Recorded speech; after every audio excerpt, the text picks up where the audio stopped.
திருப்பாடல்கள் அதிகாரம் 62 இறைவசனங்கள் 1 முதல் 12 முடிய.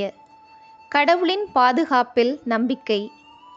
கடவுளின் செயலுக்காக நான் மௌனமாய் காத்திருக்கின்றேன். எனக்கு மீட்பு கிடைப்பது அவரிடமிருந்தே. உண்மையாகவே என் கற்பாரையும் மீட்பும் அவரே, என் கோட்டையும் அவரே. எனவே நான் சிறிதும் அசைவுறேன். ஒருவரை கொல்ல வேண்டுமென்று நீங்கள் அனைவரும் எவ்வளவு காலம் வெறியுடன் தாக்குவீர்?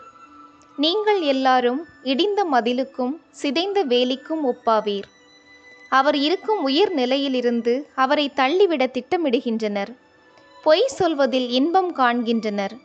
அவர்களது வாயில் ஆசி மொழி, அவர்களது உள்ளத்திலோ சாபமொழி. நெஞ்சே, கடவுளுக்காக மௌனமாய் காத்திரு. ஏனெனில் நான் எதிர்பார்க்கும் நலன் வருவது அவரிடமிருந்தே. உண்மையாகவே என் கற்பாரையும் மீட்பும் அரணும் அவரே. எனவே நான் சிறிதும் அசைவுறேன். என் மீட்பும் மேன்மையும் கடவுளிடமே இருக்கின்றன. என் வலிமைமிகு கற்பாரையும் புகலிடமும் கடவுளே. மக்களே, எக்காலத்திலும் அவரையே நம்புங்கள். அவர் முன்னிலையில் உங்கள் உள்ளத்தில் உள்ளதை திறந்து கொட்டுங்கள். கடவுளே நமக்கு அடைக்கலம். மெய்யாகவே மானிடர் நீர்க்குமிழி போன்றவர், மனிதர் வெறும் மாயை. துலாவில் வைத்து நிறுத்தால் அவர்கள் மேலே போகின்றார்கள். எல்லாரையும் சேர்த்தாலும் நீர்க்குமிழியை விட எடை குறைகின்றார்கள். பிறரை கசக்கி பிழிவதில் நம்பிக்கை வைக்காதீர். கொள்ளையடிப்பதில் குறியாயிராதீர்.